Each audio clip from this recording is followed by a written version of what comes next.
یہ بادشاہتی نظام نہیں چلے گا. یہ فیصلہ ہے تمام لیگل فریٹرنٹی آف پاکستان کا. Bar association, Lahore high court bar association ہمیشہ ایک پیوٹ اور ایک نمائندہ رول ادا کرتی رہی ہے. اور یہاں فیصلہ یہ بھی آپ نے کرنا ہے کہ یہاں پہ rule of law is the only answer. Constitution authority جو ہے اس کو سب کو ماننا پڑے گا. کوئی شخص یہ نہ سمجھے کہ وہ طاقتور ہے.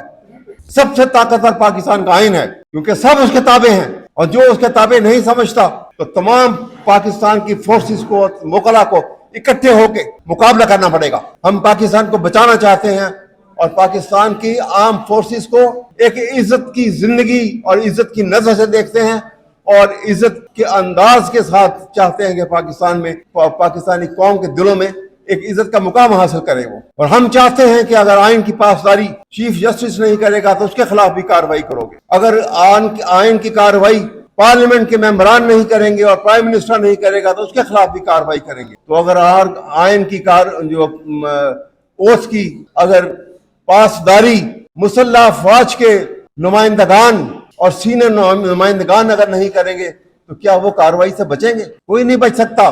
ابھی دیکھ لیجئے پرویز مشرف فوت ہو گیا، اس کا کیس آج بھی چل رہا ہے.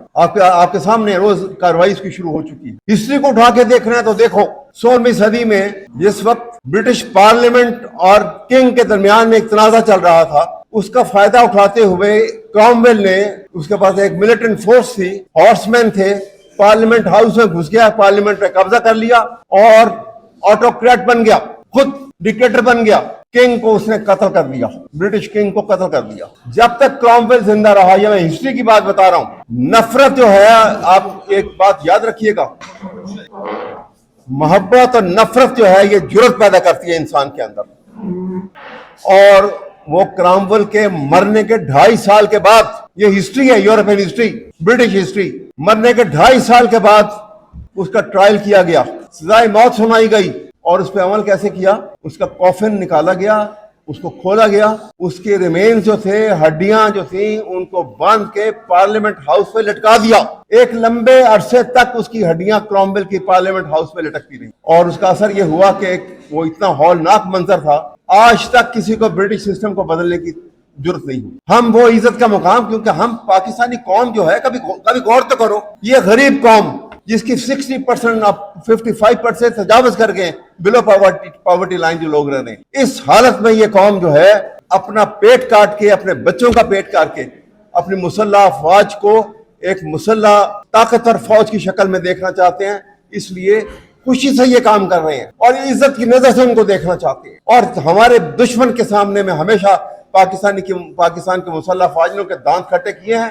یہ قوم کو فخر ہے اس کے اوپر، لیکن اپنے ملک میں اپنے شہریوں کے ساتھ، اپنے انوسنٹ پاکستانیوں کے ساتھ تو خدا کے لیے ایک اچھا سلوک کرو. اور جو بدتمیزی کرے، جو پاکستان کے فنڈامنٹل رائٹس جو آئین میں دیے ہوئے ہیں، جو ان کا پامال کرے، ان کے خلاف کارروائی کرو. خدا کے لیے کبھی دیکھا کسی نے کبھی کسی نے عمران ریاض کو دیکھا کس حالت میں واپس آیا ہے؟ کبھی کسی نے ان خواتین کو، ہماری معزز خواتین کو، کس حالت میں وہ ہے کہ پہلے تو اپنی انٹیگریٹی کا ثبوت پیش کر دیا کہ ہمارے جو کیئر ٹیکر پرائم منسٹر ہے، he is not a man of integrity and honesty. جو اس غریب ملک کے بیت المال میں سے، نیشنل ایکسچیکر میں سے پیسہ نکال کے جہاز لے کر وہ دنیا میں اپنے بچوں کو پھرانے کے لیے لے گیا، اس کے خلاف کارروائی ہونی چاہیے. یہ بار کی طرف سے ہونا چاہیے اس کے خلاف کارروائی. اور دوسرا بڑا غلط کام کیا اور اتنا غلط کام کیا ہے کہ میرے خیال میں اس کام کے بعد میرے نزدیک he is a security risk for Pakistan. اس نے افغان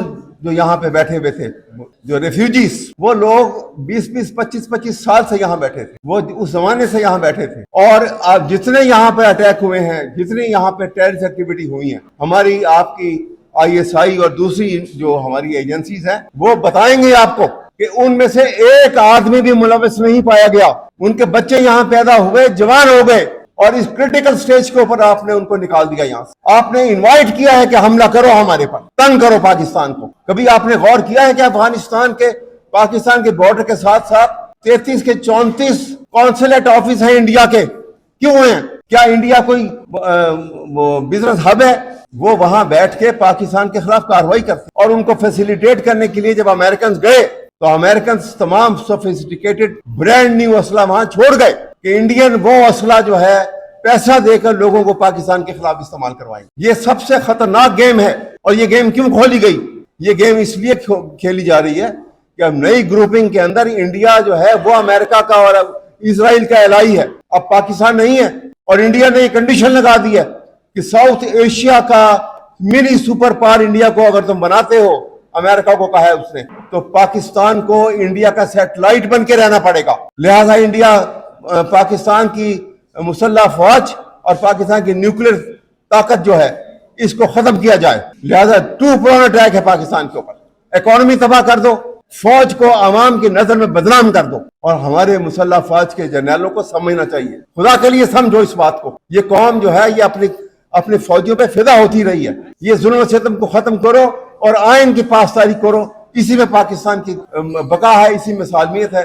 یہی باتیں میں آپ کے سامنے کرنا چاہتا ہوں اور آپ سب سمجھیں ان باتوں کو. میں آپ کو یہ باتیں جو ہیں یہ پوری سمجھداری کے ساتھ اور پوری عقل و فہم کی بنیاد کے اوپر یہ باتیں آپ سے کر رہا ہوں. کہ جیسے علامہ نے کہا تھا نا کہ میری نوائے پریشاں کو شاعری نہ سمجھ کہ میں محرم راز درون میں ہوں، راز درون محرم راز درون میں خانہ. بہت مہربانی اور شکریہ.